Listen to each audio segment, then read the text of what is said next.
I would like to start no pag-mention sa usa ka doctrine nga atong nagituuhan about God. Nga God is one but exists in three persons. No? They are co-equal, co-eternal, and co-substantial.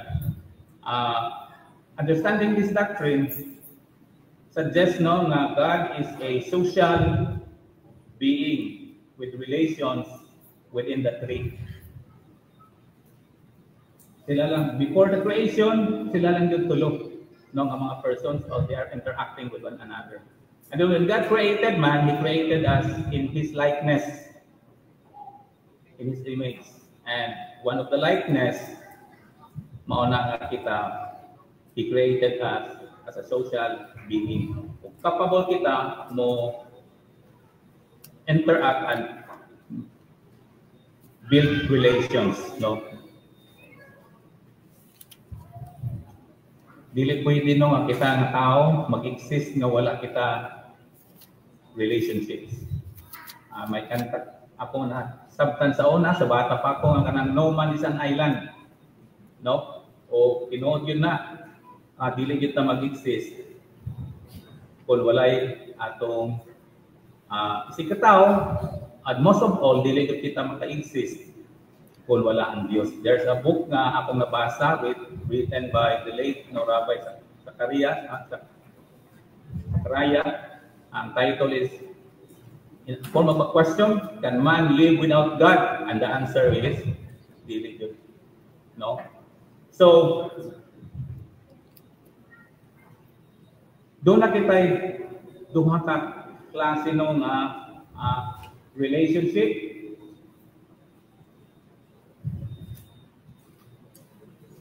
Itawag nato ni siya no, vertical relationship and then the horizontal relationship. Ang vertical relationship, ang atong relationship with God, no, ang atong horizontal, ang atong fellow men. O magsugod ako ni ini aron nga masabtan nato bisan katong dunay mga kabataan, aron nga ma-develop nato, ma-build up nato ang mga relationships nga sa diin dapat kita makitambigit or dapat nato no i-cultivate. Ang vertical relationship nato no sa Ginoo o may tutang ko din ang horizontal relationship mo atong family, fellow believers, and then community. So sa akong mensahe, mag-discuss ako sa atong vertical relationship nato sa Ginoo, and then sa atong horizontal relationship, dili ko itakol ang family. It is because pirmi na nato kini siguro madungog, but seldom kita maka-discuss about atong relationship with fellow believers and then atong ang relationship with the community. Nung ganit na community, ang focus yun ang mga lost, ang mga unsafe, no? Nga dapat ato i-reach out. Ang vertical relationship, mao ang atong pinaka-importante kayo nga relation sa atong kinabuhi. Kay kung wala kita personal relationship sa Dios, unsay mahitabo nato? Ilalom kita sa iyang paghukom, no? May dapat tagsa-tagsa ka nato makasiguro nga doon na kita personal relationship no with God. Can you remember the time nga ikaw naka-establish of personal relationship sa Dios? Can you remember the time nga you repented from your sins tungod kay you are convicted nga dunay someone nga nagsulti ka nato nga kita we are sinners and we are lost, and then atong nasabtan nga in order no nga kita salbar sa atong ang atong kaugalingon from our sin, dapat kita mo trust kay Jesus Christ tungod kay siya man ang atong manluluwas na atong ihatag kaniya ang atong pagsalig. No, the moment na mahitabo na og imong gihimo and it was sincere and real no nga repentance and then faith in the Lord Jesus Christ relationship no started. Pero kining relationship nato sa Dios mo po ni siyang pinaka area no sa mga Kristohanon nga nag-struggle. Mangutana ko sa inyo halinhi, wala ba mo mag-struggle sa inyong relasyon sa Dios?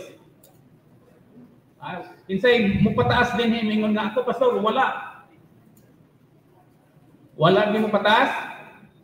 Admitado ka mo nga do na gyud tay kanang grabe no nga mga challenges ang atong maagian in order not to make this relationship intimate, no? Tungod kay ang Ginoo, later akong i-emphasize ko kay ngano nga kinahanglan do kita o intimate relationship sa Ginoo. Gusto ko gamiton kini nga verse ang Psalm 27:4. This is a psalm, part of the Psalm of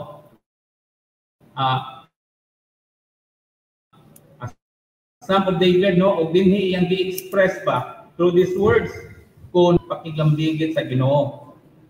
Kung atong analyson, no? Si David nag-emphasize no nga sa iyang kinabuhi gusto gyud siya nga mahimong suod kaayo sa Ginoo. No? Suod siya sa Ginoo. That's why no he wrote this verse. One thing I ask of the Lord, this is what I seek, that I may dwell in the house of the Lord all the days of my life, to gaze upon the beauty of the Lord and to seek Him in His temple. Gusto gyud siya no nga literally no mo siya musulot mupuyo sa temple sa unang panahon kay ang manifest presence sa Dios tuwa sa temple. O ang pari lang gyud ang dunay access. O dili man siya pari, dili siya makasulod dito. But somehow gusto gyud siya. Tungod kay gusto niya no masuod ang Dios. May tao nga gi-mention sa Bible nga suod kaayo siya sa Ginoo. He has a very special and unique relationship with Yahweh. Mao na si Moses. No, nga ingon pa si Moses makikistorya sa Dios sama no sa si Moses nakikistorya lang kung amigo. That's the privilege nga na-experience ni Moses. Suod kaayo siya sa Dios. Imagine nimo nga he was able to stay in the Mount Sinai to talk with God for 40 days. Unsa lang daw ilahang istorya. No? O pagkanaog ni Moses, ang radiance sa no dunay radiance sa naong ni Moses signifying no nga dunay transformation na hitabo sa iyang physical no body. As a result of that conversation with God for 40 days sa Mount Sinai.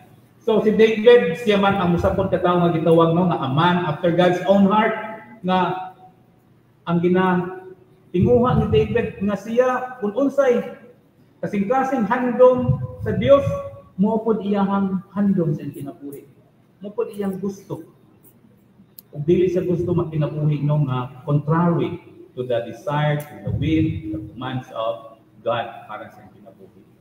So, mo na ang sakay David. Mo nga karon ang theme ni nga message is no cultivating an intimate relationship with God. Tungod kay dili lang para kang Moses, para kang David, ang kining gitawag nato no nga relationship sa Ginoo nga with intimacy.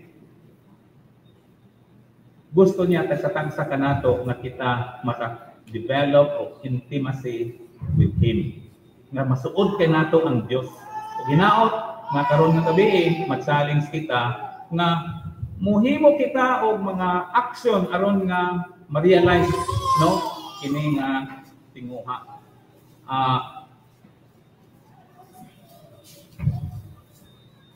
Atong masabtan no nga ang relationship between God and believers gin-describe sa tulo ka description. Mao ni ang tulo ka description no nga shepherd and sheep relationship, and then bridegroom and bride, and then father and child relationship. O kining kining tulo ka klaseng description nag-emphasize of intimacy. Suod kaayo nga relasyon. Dili kay layo. No, labi na kanang gitawag mo nga bride and groom and then father and son. Suod yun na kayong relasyon.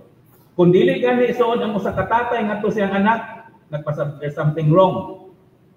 Kung ang bride and groom or asawa o ang bana dili gani suod kayo, there's something wrong in that relationship. Kung dili punta suod kayo sa Dios, there's something wrong with our relationship with Him.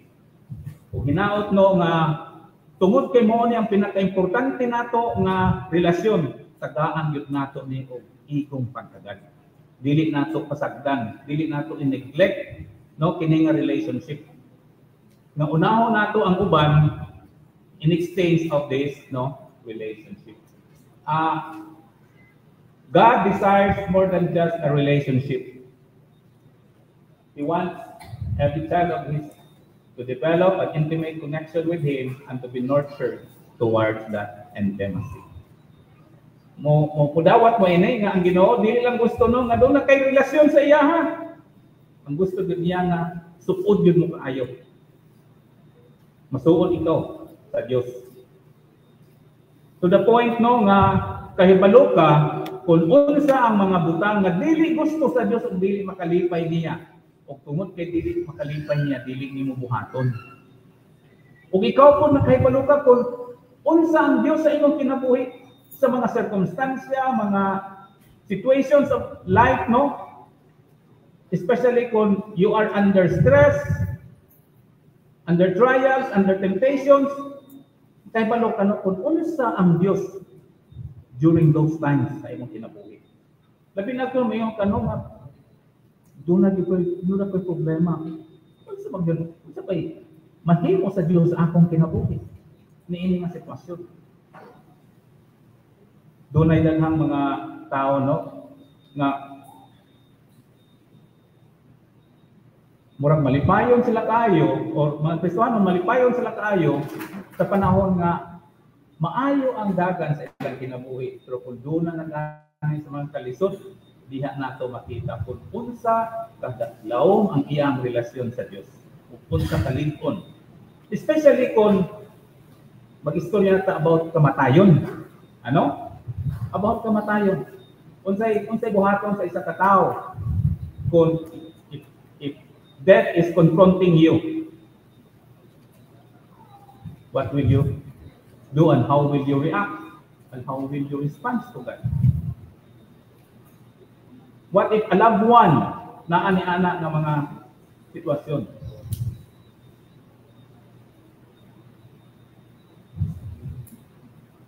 Hinaot na nga makitaan Diyos nga makaplagan kita ba sa atong kinabuhi nga suod kita sa Diyos tungod the way we respond, we react sa mga trying moments, mga difficult moments na atong kinabuhi. O mo respond kita, mo react kita according to God's ways and wills. Dili kita mo react nga kanang murag ma-bitter noon sa Ginoo. Gusto ko mag-start ni tungod kay kung gusto kita mag-cultivate og intimate relationship with God, dapat mahibaluan nato una sa tanan ang mga obstacles nga mong hinder nato to in cultivating an intimate relationship with God. Do not think no nga ang pag-cultivate of intimate relationship with God is automatic or kanang gitawag no nga will develop naturally as you go through sa imuhang Kristohanon nga kinabuhi. Doon ay daghang mga Kristohanon nga niabot na og 30 anyos nga pagka-Kristohanon pero wala din maka-develop of intimacy with God. Tungod kay intentional kini siya on our part. And God also is intentional, no? In establishing an intimate relationship with us, intentional siya kaayo. O dapat po kita intentional. So,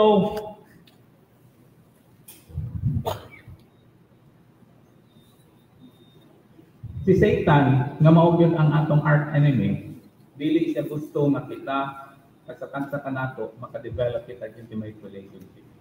Himuon gud niya ang tanan nga gusto niya mahimo in order to make these obstacles, no? Mahimo ba mura o murag insurmountable na mura nag Mount Everest kada taas kaayo nga murag lisod kaayo nato ma-overcome.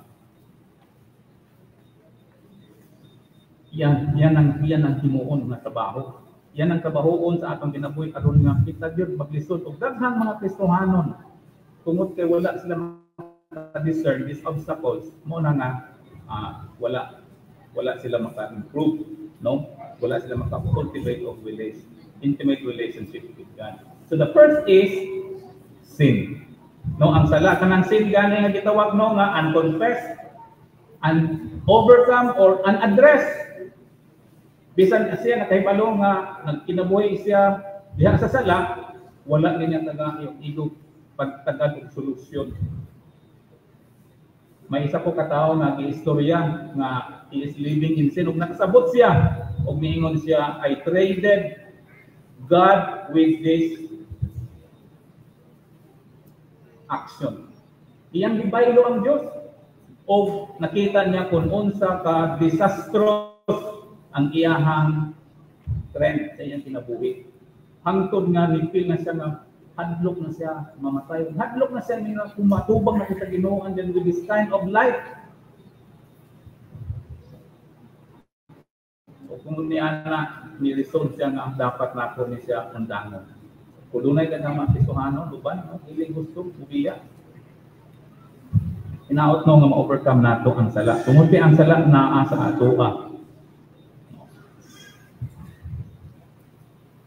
Second is lack of communication with God. Relationship, kung gusto nato nga mahimong strong ang relationship, mahimong close ang relationship, communication is essential.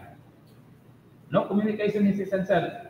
There was a boy or a guy no nga nag-work siya sa usa ka babae, pero it so happen no nga lagyo sila. So unsay buhaton sa lalaki tungod kay nag-court siya sa babae, kinahanglan niya communicate. Nahitabo nga dili parehas karon nga ang pag-communicate sayon ra kayo, dali lang mag-text, dali lang magtawag. Sa una kung tawag ka madto pa ka sa PLDT, madto pa ka sa RCPI, unya aron ka nga maka-express imong pagbati kay mahal man tayo ang RCPI, imong sulaton ug duha pa ka semana mo abot. Pero ang lalaki, walay gihimo. O nanukot na siya sa babae, niyon siya nga, kumusta man ang akong proposal sa imuha? Nihin na lang siya sa babae. You cannot establish a relationship without communication. And that's also true with our relationship with God. Dili gani kita mo communicate sa Dios, walay intimate relationship na mahitabo. God is always communicating to us, no? Through His Word. Available kayang pulong sa Ginoo sa atoa. Pila ka book Bible sa inyong balay. O labi na gyud karon.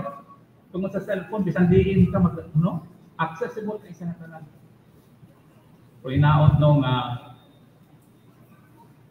ato gyud gamiton ini communication. O daghang mga Kristohanon nasipyat sa pag-intindi sa pagsabot kung unsa ang kini pag-communicate nato sa Dios. Ang pag-communicate nato sa Diyos, it must be a two-way communication. No? Two-way communication, it is a dialogue. God is talking to us through His words and we are going to respond to Him by our praises, by our prayer. Of communication takes time. No, takes time. O ginaot nung ato. Another is distrust and doubt. Daghang mga Kristohanon nga wala gid sila kaila kung kinsa ang Dios. Karon gikanta unsa ganitong title sa kanta, sige gyud ko pamati bakit di kay ko pasabot murag unsa tungpan dili ka mahadlok padayon. Pero daghang kay Kristohanon doon na patay kanta no nga How shall I fear? Jesus is near. He always watches over me. Tulad ng mga Kristohanon sa panahon sa mga kagipitan, grabe mabalaka o grabe kadlukon. It is because wala nila mahipalipit by experience kung unsa ang Diyos sa iyo pagka matinumanon sa akong kinabuhi. Na ang gihapon sa mga Kristohanon ang kanang distrust of doubt. And it always erodes trust. No? Another is emotional baggage. Naida sa mga Kristohanon. Now, tanan kita siguro naagad ka. It is because natao kita dinhi sa yuta nga gitawag nato ng broken world, natao kita nga with sinful nature o sa atong pagkabata hangtod sa atong pagdako daghan kay tag na-experiencehan. Dunay uban nga wala gyud maka-resolve. O bisan Kristohano na sila, naagyapon ni ana ng mga baggage such as mga anger, no?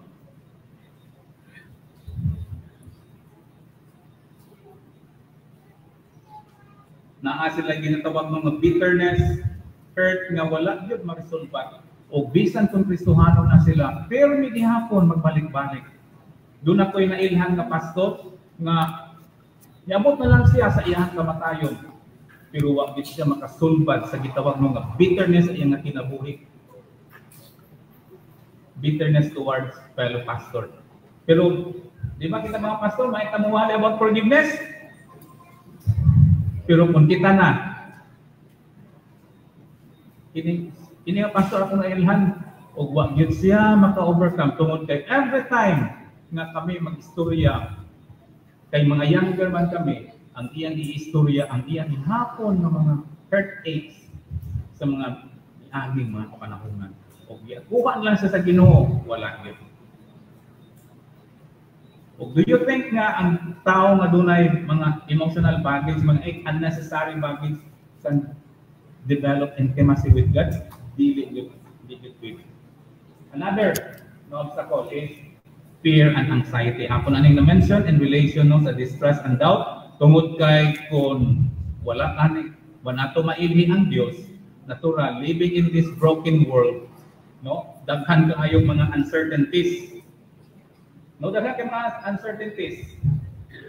O daghan kaayong mga panghitabo nga muhatag ka nato ka hadlok o muhatag ka nato ka balaka. Pero may uban nga dili makahibalo mo handol. Wala nila gamit ang tulong sa Dios. Do sila nakahibalo sila sa Philippians 4:6 pero di sila nakahibalo mo apply. Do kahibalo sila no sa Matthew chapter 6. Di nila mahimo. It is because no wala sila maka-discovery. Another is pride. Kining pagbati bitaw no nga I can do it, I can make it. Self-sufficiency, isa ni siya. It is because whether you like it or not, we are mga just creation of God with limitations. O tungod kay daghan kay limitations, ayaw sa ligid maayo ang imong kaugalingon. Dili ka makadevelop og intimacy kung dili na nimo tagaan og panahon nga moingon ka sa Ginoo, Lord, insufficient kung ko. Daghan mo ni akong weakness og I need you. Di ka experience siya og working sa Ginoo nga mo induce no of intimacy with Him as we walk along with Him. Another is worldliness. That's why ingon pa ni John in 1 John chapter 2 verse 15, love not this world. And in, what is in the world? It's the lust of the flesh, lust of the eyes, and the pride of life. Worldliness would make us live a life away from God. It will drive us away in cultivating an intimate relationship with Him. Tungod kay dili pwede nga mahigugma kita sa kalibutan o higugmao nato ang Dios. Just like what Jesus Christ said, no, you cannot serve God and mamon. Another is kini overloaded and imbalanced schedules. Mga tao nga diya sa syudad, grabe gud ka ang ilang mga schedule overloaded na gud kaayo. Tungod kay overloaded na kaayo, daghan kaayong dili na mahimo. Labi na para sa Ginoo. Ang atong mga schedules di wala nato gi-arrange according to priorities. Sa atong kinabuhi, unsa ba ang priorities nato? Priority ba nato ang Dios? It should be at the top. Ang mga buluhaton sa Ginoo, pero tungod kay daghan kay activities, o kini nga mga activities nagsulti lang kung unsa ang mga handom o mga gusto sa atong kinabuhi. That's why karong mga panahon na we should be careful mga Christians tungod kay ang kalibutan grabe gi-offer para kanako. Aside sa trabaho, naapay mga kini ang tourism karon grabe og mo na ang uban karon pa panahon na tuwa nagbakasyon. Okay lang man magbakasyon basta kay dili lang mo overshadow sa atong relationship with God. O nakoy Kristohanon nga nailhan nga nalunod ang iyahang kinabuhi. I know him because I am the one who shared to him the gospel. And then naminyo siya o usaman ka Kristohanon, and then a year later nanganak sila unya nag-decide po siya nga pastor mo eskwela ko. Unsa man mo eskwelahan? Is an engineer, licensed engineer, may eskwela po pastor. Magkuha ko og law. Ingko na. Unsa na may mo kinabuhi karon? Di na din mo makita sa simbahan. Before kini wala pa siya naghatag og kana bang ito nga nagdugang og responsibility og activity, makita pa sa simbahan karon dili na. Brother, nga naman, busy kayo, pastor. Hinay-hinay ang iyahang kinabuhi. Magpalayo sa Ginoo. It is because wala na. Overloaded. May teacher ko na nagtudlo na ako, dapat ko nung kay balokita sa kanang kinapractice sa election. Kanang panglimpong ganyan sa election, may kitawag ko, dagdag bawas. Kung dagdag man tag activity, dapat ang atong idagdag ang katong mga importante. According sa atong priority, kung magdagdag kita, dapat hebalo po mo bawas. Kuhaan po nato, tungod kay mura daw ta og baruto, nga kita permita nagkarga og bato sa atong baruto, hantod sa nga malunod na ang baruto tungod kay bung at nakaayo. Kay dili kita kay malunod bawas. Unsa bay mga activity nga dapat nato ibawas aron nga kita doon na pay panahon para sa atong Ginoo? Toxic relationships. Kining relasyon nga dili angay inappropriate para sa usa ka Kristohanon. Sa mga Kristohanon nga mga batan-on, grabe ini. Take for example, ang imong peer nga mga amigo tungod kay suod mo kay sa tanan, magbantay sa tungod kay ini sila mo kuha ni mo ataw ni mahimo ning kompetensya. Mo nang ang uban mag-uban-uban ra ang amigo labi na unbeliever o wala na panahon sa Ginoo, hinahinay siya nagpahilayo. Kung usa ka Kristohanon doon na siya ay nahigugma nga unbeliever, another toxic relationship o even partnership. Noong mga partnership, we need to be careful in relating with an unbeliever. Tungod kay kung dili kita careful, basin ko ang atong relasyon sa ilahan mas lingon pa, mas kusgan pa kaysa atong relasyon sa Diyos. Hinaot no nga makabalo kita mo kontrol. So, knowing this, kini nga mga obstacles, muhatag din natong idea kung saan nga nato himuon kung gusto kita makiklambitin sa atong Ginoo. Kung saan nga nato himuon, kini nga mga obstacles kinahanglan ato perdihon. kung mga hurdles pa ni siya, ato kining luksuhon, no? Luksuhon gani nato. Kung bukid pa sa kao nato, ug atong pildihon i-conquer nato. Kaya kung dili gani kita maka-conquer, victim ka, maglisod ka yun o develop of intimacy with God.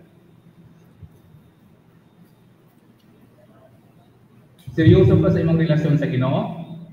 Kung seryoso ka sa imong relasyon sa Ginoo, kinaot no nga ato gini atubangon o ato gini pagtanggalon ng mga obstacles. No? Kinara atong tanggalon. Pero mangutana ko, personal na pangutana. Sa siyang ka mga obstacles, na ba kay nakita nga naa sa imong karon eksperyensya? Nga gusto ka cultivate of intimacy with God, pero na ay mga pipila.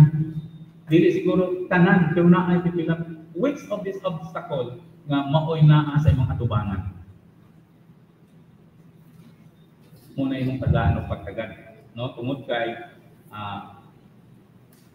that's the first thing nga angay nato himuon if we want to be serious sa atong relasyon sa Ginoo and if we want intimacy with Him. Mangayo ta og tabang sa Ginoo, mangayo ta og wisdom and guidance, og mangayo ta og enablement kung saan nato pagpili ni sila. No? Tungod kay they are really strong. No? They are really strong na mga obstacle.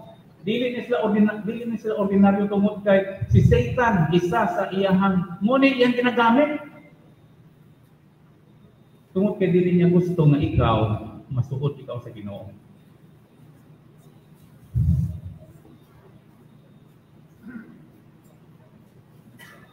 So karon ready na kita mag-istorya, no? Kanang mayon kinano kung gusto kita cultivate of intimate relationship sa Ginoo, unsay angay nato buhaton? What comprise? Unsay nag-consist, no? Unsay naglangkob kung nga angay nato buhaton aron makatabang ka nato, maka-develop that intimacy with God. Atong dumdumon nga ang intimacy with God could not happen overnight. Dili siya may tabo sa usa lang ka gabi.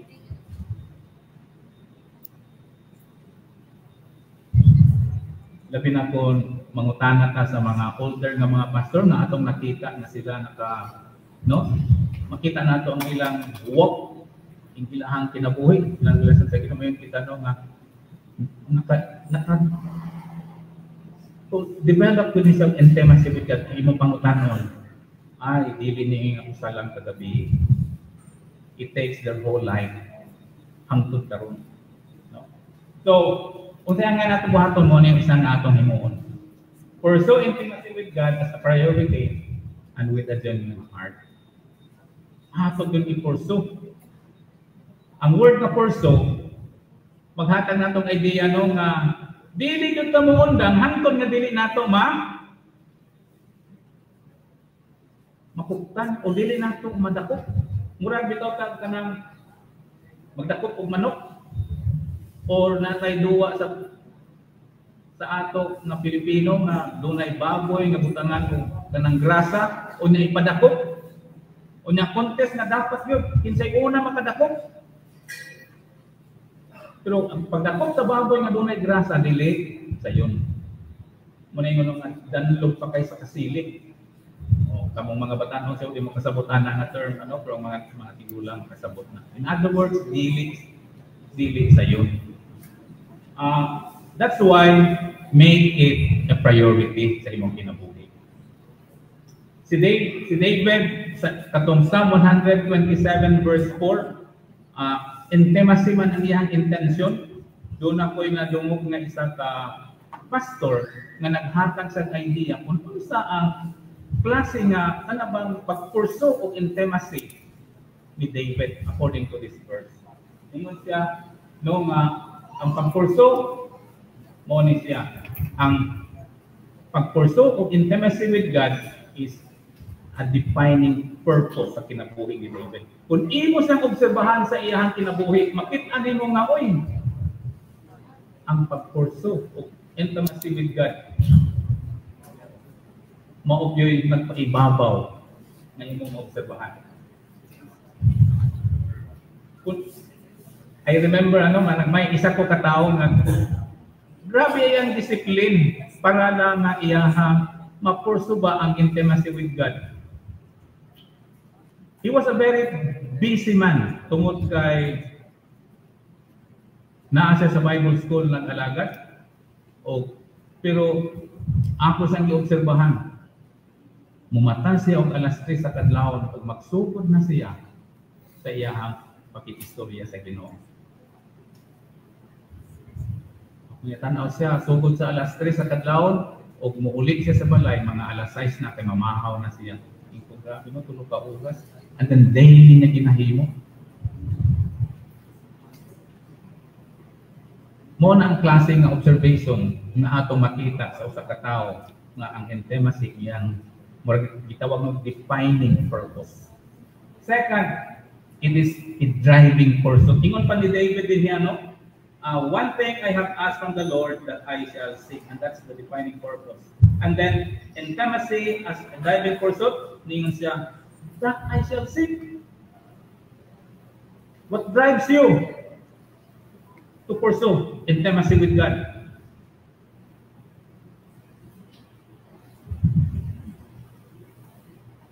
No? Makita, sometimes ang atong makita sa mga tao karon, grabe ka ang inahang drive sa pagpangita o kwarta, sa pag-attain o kining higher position sa pag-eskwela aron nandun na maabot ang pinakataas kayo nga title. Muna nga kung imong basahon ang ilang ngalan, tag-as na kaayong ngalan. Kaya nga, mo ang nag-drive sa ila is to achieve it, in spite sa kaplisod kaayo sa kinabuhi. Stressful na kayo. And then another is, it is a definite preoccupation that fills their mind. Kung ningon si David, that I may dwell in the house of the Lord all the days of my life. O ang idea nung all the days of my life does not only tells us about period of time, but a preoccupation on the part of David. That really, ang pag-pursue intimacy, mao ang nagpuno sa iyang una-una. And then, it is a delightful passion. It is a passion na naghatag kanyang kalipay. Na yung mga tao, no, nga nganong kasi din ay mahilig basketball. Anak, si Pastor Matt, mahilig basketball. Bisan kung may edad na mo basketball pa. Kung ang basketball para kaniya, dili kapoy. Tungod kay may kalipay. Pero sa dili ganahan basketball, kung adto pa lang o korto, wow. Kaya may gana. Pero kung diha ang kalipay, bisan pa kung sa pila pa ka games, walay kapoy kay na ay passion. Pinaot no nga kita may kalipay kita nga mo pursue intimacy with God. Tungod kay ingon pa sa Westminster Catechism, unsa gani ang chief purpose for man is to glorify God and then to enjoy Him forever. Ambot mo ba atong kalipay nga bisan ni apat na sa earthly life but we are enjoying living, serving, worshiping Him. Now, we are pursuing intimacy. Another is communication with God continually and meaningfully. Kung sa obstacle is lack of communication, this time, we're going to communicate God continually and meaningfully. Now, kung mangutana ko sa inyo, how much time you give every day to God? Kay imo man kang gusto ka develop of intimacy, how much time?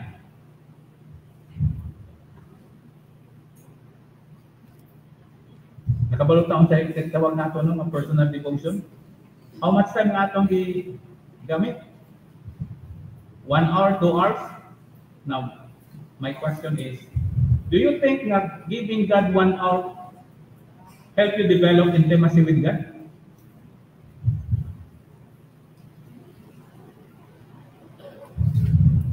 I doubt. Kung naaman, pertidugaya pa nato maatete nga usan gud ka oras. Just like no nga ang ulitaw dalaga, paano sila nakabida pag intimacy? Tungod kay ang ulitaw dalaga, ang ulitaw musugod adto pamisita sa dalaga alas 5 sa hapon. Pero muuli na og alas 12 sa gabi ug gimuo na niya adlaw-adlaw. O mangita pa yung dugang para mga panahon, aron lang yan ka magkauban. The result is intimacy and it ended in marriage. That is also true with our relationship with God.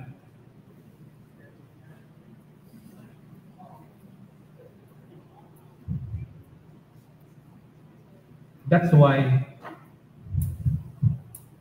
pangitaan na time. Study and understand God's word. Tungod kay ang Dios makapakigsulti nato pinaagi man gyud sa iyang pulong. Pero nakakuha na mo, naabot na mo sa punto no aming wa ko magbasa kan nagbasa na ako sa pulong sa Ginoo. Mura man og nagbasa ko nakasabot ko pero murag nothing. Mura magwalay message ang Dios para sa ako. I think we need to reconsider. No? Dapat kita maghatag kitang panahon, pag-study o pagsabot sa Diyos. Because ang reason kay nga gihatag sa Diyos ang pulong niya, in order for us to know Him. Kung unsa siya na pagka-Diyos, ang iyang mga kinaiya, ang iyang kabubuton, unsay iyang gusto, tungod kay in this relationship ang Dios mo ay pinakadako og demand para sa ako. Dili kay kita ang makademand sa Dios because we are only His creation. If God gives us the law, the command, kinsa man kunoy mingon dili ko ana Ginoo. Kung iyang ihatag isulti niya ang iyang will, mingon ta Lord, ayaw lang na. Dili na ako na gusto. Dili ta siya ang dunay katungod mo demand. Ang atong response is very important. Obedience. That's why we need to reflect. Psalm 1:2 nagsulti ka nato. Ang blessed man is not only avoid evil, but sa 1:2, his delight is in the law of the Lord and he meditates. How long? Day and night. Kaya nga naman nga day and night, tungod kay ang psalmist, nagapangalandong siya kung not only understanding God's word, but also finding how to make God's word become kanang maghimo niya gitawag no nga paano niya ma-practice, ma-apply sa iyang kinabuhi in a given situation sa iyang kinabuhi. Dili nato ma-apply ang pulong sa Ginoo kanang bitang walay sakto no nga paghatag og panahon.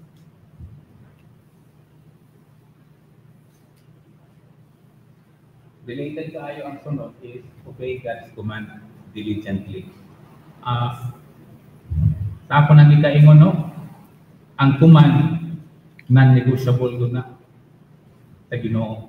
Ang iyang mga command, do na mga commands niya no nga atong mabasa sa Bible nga dili para ato tungod kay para sa mga Hudiyo, pero ang para sa ato mga Kristohanon karon, we need to obey it.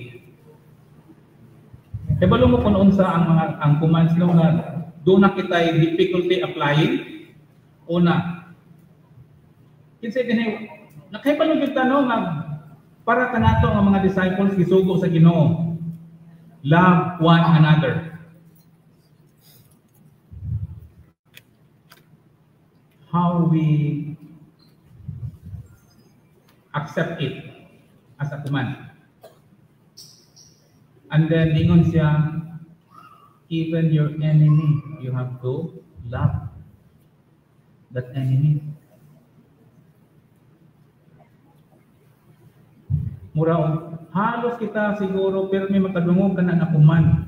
But somehow, wala nato tagadog. Igong importansya paano nato na ma-demonstrate sa atong kinabuhi. Ma-obey na nato. Nakabalunta sa atong una-una, love one another, but doing it in a practical, in a specific way to our fellow believers. That's the question. How about the command nga forgive? And how we should forgive? Ingon pa sa Colossians, just as the Lord has forgiven us unconditionally. No?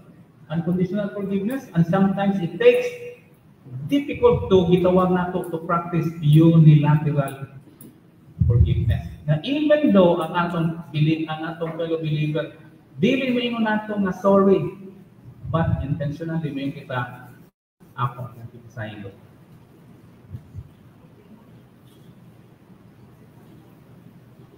We need to obey God's command. Number 5, be humble and recognize your limitations. Atong dumdumon nga sa atong kinabuhi, we are not Superman. We are not self-sufficient. We really need God. There are times nga mura tag sayon man lang nga mga sitwasyon, but somehow makita nato kung unsa di ka komplikado ang kinabuhi nato.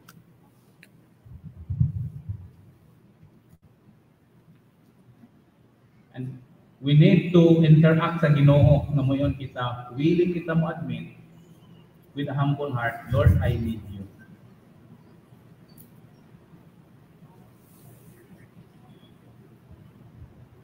Unsa nga mga oras kita na kinahanglan sa Ginoo? Unsa nga oras?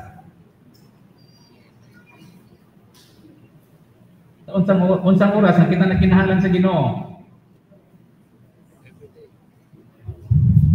In times of sometimes naghatag kita og mga sitwasyon o mga circumstansya nga this is the time that I need God, and we do not recognize nga every time we really need God. No? Every time. Because we are limited. Naka-appreciate ko nga doon ako yung nakailan na tao, nag-observe lang ko siyang kinabuhi. Every time nga maggawa siya sa balay, mag-drive siya, he always recognize God by praying to God. Lord, keep me safe. Pero sa mga driver ng mga lihiro, paharurot lang nga naman lang, paharurot lang ta. Tungo siya, dako na kay kumpiyansa sa atong. Okay. Mura og time na siguro nangutana ko ganin ni Pastor John kung unsa murasa. I will cut it short. Hapit naman ni Magkuan. Muadto lang be grateful, kinahanglan kita dapat pasalamaton, and then worship God. Ang atong pagkamapasalamaton o ang pagsimba sa Ginoo, walay kanang gitawag nga it must be not spontaneous and continuous. Dili kay Sunday lang, dili lang kay sa panahon, kundi hinaot nga I would like to close with this statement. Our time of solitude with God, which we usually describe as devotion time, comprising meditation of God's word and prayer to Him, though important, it is not enough. Kung duha lang usa ka oras nimong ihatag igahin kada adlaw sa pag-istorya sa Ginoo, you cannot okay man, pero di yun na hatag ka nato, maka-develop kita intimacy with God. Every day, every situation, and every circumstance is always an opportunity to commune and cultivate intimate relationship with God. Every situation and circumstance in life is a God-given opportunity to teach us about who He is and who we are. guiding us to respond appropriately with His dealing by His ways, words, and will. Living through it every day, our understanding of God grows, and as we respond properly to His dealings with us, consequently, our intimacy with Him slowly builds. Over time, we will attain closer intimacy with Him. In our relationship with God, it is essential to recognize that He is the initiator and we are the responder. Embracing this truth empowers us to cultivate a deeper and more meaningful connection with Him. And this, magtapos na ako. Salamat sa inyong pagpamati. May God bless you.